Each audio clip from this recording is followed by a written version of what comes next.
Sumuko mga kaibigan ng Chupayet at si Paingden ay sinabi niya kahit hindi na siya matutog sumayaw at kahit hindi na niya makuha ang pag-ibig ni Jumina ay okay na rin sa kanya dahil mas gusto niya ngayon ang paglilingkod sa kanyang mga kababayan sa pag-ibig ng tubig, sa pagkakani at sa mga iba pang gagawain. Katulad din ito ng mga tigayong PLB. Sa una ay marami tayong mga malalaking pangarap. Delikado mag-overtime kami Mga pansariling pangarap. Subalit ang karanasan natin ang tumulong, lalo na sa mga kapuspalan ng mga kababayan, ay nalilimutan na natin ang ating mga pangarap at napapalitan ito ng bukas at tapat na paglilingkod sa kapwa.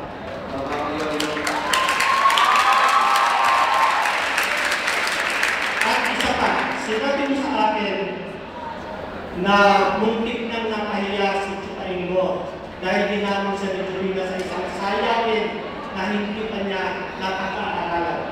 O, Polo, pinabahan niya ang Chutaingo. Lalo na akin, hindi ako malawin Malubuti na lang. Simula na yung tugtugan. Aba, pala mo, tagal yung manakis yun. Pero, teka lang po. Ang pagkinalaman sa pagiging mahusay ng mga kaibigan. Ay bata ka nga talaga. Oo nga, ang naituro lamang kita ay yung mga basics ng pagsasayaw. Ngunit ang kanyang naging pag-aaral ay mahigpit at mahirap at sa puso niya ang lahat ng ito. Kaya nang dumating ang hamon na magsayaw siya na may kapareha ay hindi ito naging mahirap sa kanya. Ganito rin ang pag-aaral sa UPLB. Mahirap ang mga aralin at mahigpit ang mga profesor.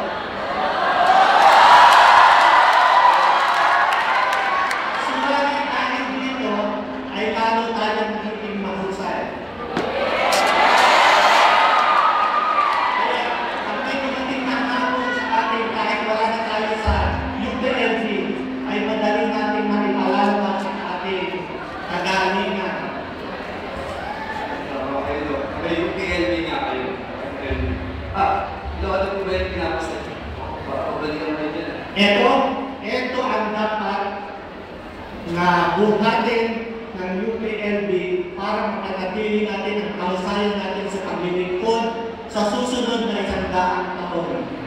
Magpupulat yan. Oo, ang magbuhat nito sa susunod na 100 taon, paglalakbay natin. Ano ba ako mamaya? Ito, buhatin mo ito. Wow, bigat.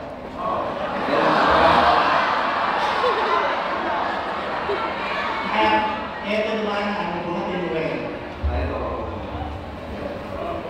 Kung ikaw ay maglalakbay, alin dyan sa dalawang yan ang iyong pipiliin pasalin.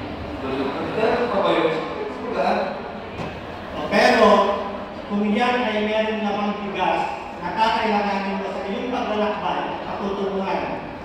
Ngayon, alin dyan ang iyong pipiliin pasalin.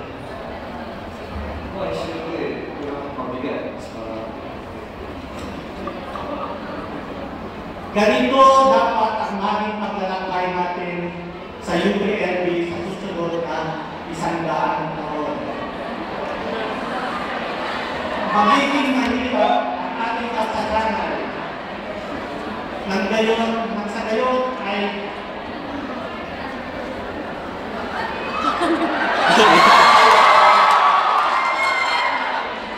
magiging mahirap ang ating kasalanan. Nang sa gayon ay maging handa tayo sa lahat ng magiging hamon sa atin sa susunod na 100 taon.